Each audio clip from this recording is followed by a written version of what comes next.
आप, मैं हूं आपके साथ दीपिका सिंघल जयपुर से। सबसे पहले बड़ी खबर का रुख कर लेते हैं।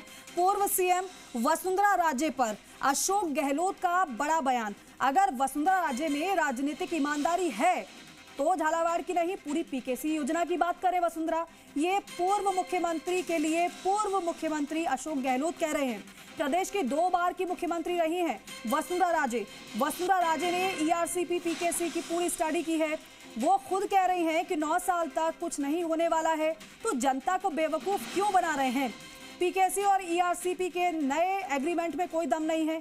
वसुंधरा राजे केवल झालावाड़ की बात कर रही हैं, ये गलत है। उनको पूरे पीकेसी क्षेत्र की बात करनी चाहिए। प्रेस कॉन्फ्रेंस बुलाकर पीकेसी के एग्रीमेंट की जानकारी दें, वास्तव में इसमें दम है या फिर नहीं। जब वसुंधरा राजे सीएम थी तब ईआरसीपी बनी थी, हमारी सरकार ने उससे कोई छेड़छाड़ नहीं की। वसुंधरा राजे के प्रस्ताव को ही आगे बढ़ाया गया है, ये पूर्व मुख्यमंत्री अशोक गहलोत ने कहा है।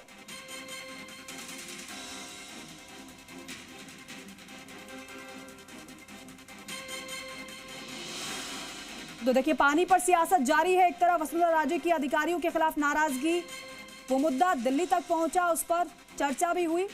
लेकिन दूसरी तरफ कांग्रेस वसुंधरा राजे के उस बयान को लेकर बीजेपी को घेरती हुई नजर आ रही है। और इसी कड़ी में पूर्व मुख्यमंत्री अशोक गहलोत भी आए। उन्होंने वसुंधरा राजे को लेकर ही बयान दिया कि अगर वाकई में ईआरसीपी पीकेसी में दम है तो खुलकर इसके बारे में बोले, वसुंधरा केवल झालावाड़ की ही बात ना करें।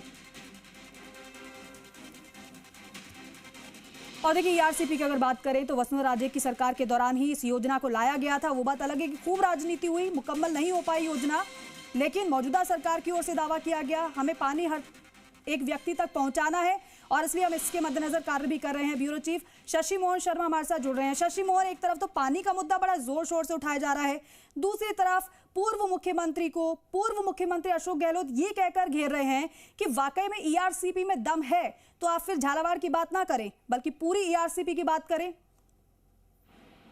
देखिए, पानी की अजीब कहानी है। पानी के लिए कहा है कि पानी रे पानी तेरा रंग कैसा, जिसमें मिला दो लगे उस जैसा। बिल्कुल। जब वसुंधरा राजे ये कहती हैं कि अधिकारी सो रहे हैं, लोग रो रहे हैं, पानी जरूरत है झालावाड़ की और पानी किसी भी सूरत में पहुंचना चाहिए, तो लगता है उनकी बात सही है।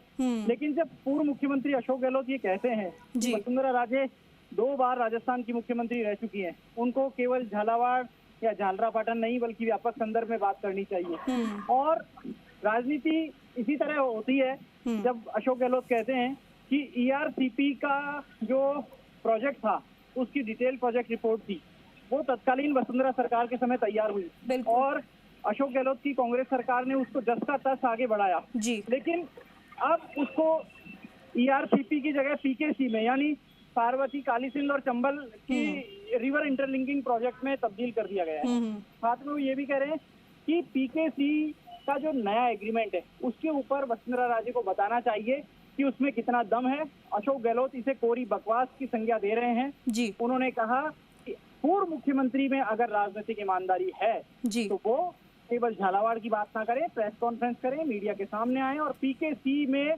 ईआरसीपी जैसे बड़े प्रावधान है या नहीं, इस पर बताएं कि क्या पीकेसी में दम है या ईआरसीपी ज्यादा बेहतर है जी। शशि मोहन, एक बात ये भी तो है कि पानी का मुद्दा तो हर बार की तरह जोर शोर से उठाया जाता है, लेकिन सवाल तो वही आकर अटका रह जाता है कि भाई राजनीति तो हर बार हो जाती है, लेकिन उस जनता की कौन सोच रहा है जो आज भी पानी के लिए तरस रही है, कल भी पानी के लिए तरस रही थी और ना जाने कब तक परेशान होगी। अशोक गहलोत कह रहे हैं कि हमारी सरकार में ईआरसीपी से कोई छेड़छाड़ नहीं हुई, लेकिन यह भी तो सच्चाई है कि उनकी सरकार के दौरान भी तो इसके जरिए पानी लोगों तक नहीं पहुंचा। देखिए, जनता की सोचे कौन, इस पर अधिकांश नेता दिखते हैं मौन, और जब उनको खुद की बात कहनी होती है तो मुखरता से कहते हैं। अशोक गहलोत 3 बार राजस्थान के मुख्यमंत्री रहे हैं, बिल्कुल, तो वसुंधरा राजे 2 बार राजस्थान की मुख्यमंत्री रहे हैं। और इन 25 साल में क्या हुआ पानी के क्षेत्र में, ये बात सही है, अलग अलग समय योजनाएं चलाई गई, जल स्वावलंबन की योजनाएं चलाई गई, बीसलपुर आया, बीसलपुर के बाद में ईसरदा डैम आया, और एक वक्त था जब बीजेपी चिढ़ा करके व्यंग्यात्मक रूप में अशोक गहलोत को अकाल पुरुष कहा करती थी कि आपकी सरकार आती है तब बारिश नहीं आती। लेकिन पिछले जो अशोक गहलोत का कार्यकाल रहा उसमें बारिश भी आई, पानी भी कई जगह हुआ। लेकिन गर्मियों की समस्या ऐसी होती है कि कंटीजेंसी प्लान तैयार किया जाता है। सरकार कह रही है कि उन्होंने कंटीजेंसी प्लान तैयार किया है और उसके लिए जिला कलेक्टर को निर्देश भी दे दिए हैं और तकरीबन 100 करोड़ से ज़्यादा के अलग अलग जगह काम अप्रूव हुए हैं बोरिंग और हैंडपंप के। लेकिन अधिकारी और मशीनरी कितनी तत्परता से काम करते हैं। देखिए, ये शॉर्ट टर्म काम नहीं होते हैं, ये लॉन्ग टर्म सॉल्यूशन होते हैं पानी जैसी समस्याओं के, और उसके ऊपर उसी सोच के साथ में काम करना होता है। सरकार चाहे किसी की भी हो, बिल्कुल कोई भी पार्टी हो, लेकिन सरकार वो होती है जिसके पास में जिम्मेदारी होती है और जो जनता के हित का ध्यान रखती है। ऐसे में जनता के हितों की अनदेखी होती है तो लोग आहत होते हैं, आक्रोशित होते हैं और अपनी इस भावना का इजहार वोट के रूप में करते हैं। और शायद यही कारण है कि प्रदेश में पिछले 25-28 साल से सत्ता परिवर्तन का क्रम जारी रहा है। अगर पानी की समस्या का स्थायी समाधान होता है लॉन्ग टर्म में, तो हो सकता है लोग सरकार के काम को सराहें और उसको वोट के रूप में आशीर्वाद भी दें। लेकिन ये काम बहुत प्लानिंग से करना होता है। जहां अशोक गहलोत कह रहे थे कि ईआरसीपी को लेकर, पीकेसी को लेकर सरकार के लोग भी कह रहे हैं कि 9 साल लगेंगे इसको। 9 साल नहीं, आप 2 साल और लीजिए, उसमें 3 साल और जोड़ लीजिए, 5 साल जोड़ लीजिए, लेकिन कोई स्थायी समाधान कीजिए। बिल्कुल, आप उस नजरिए से काम कीजिए कि आज से 10 साल बाद, 15 साल बाद राजस्थान के लोगों को पानी की कहीं कोई समस्या ना रहे।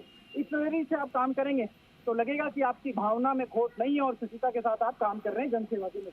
बिल्कुल, तभी स्थितियां सुधर सकेंगी। बिल्कुल बिल्कुल। और एक बार फिर से पानी पर राजनीति हो रही है, बेहतर ये होगा कि राजनीति से ऊपर उठकर जनता के हित में बात की जाए तो ज्यादा जनता को पसंद आएगा। बहुत शुक्रिया आपका बातचीत के लिए।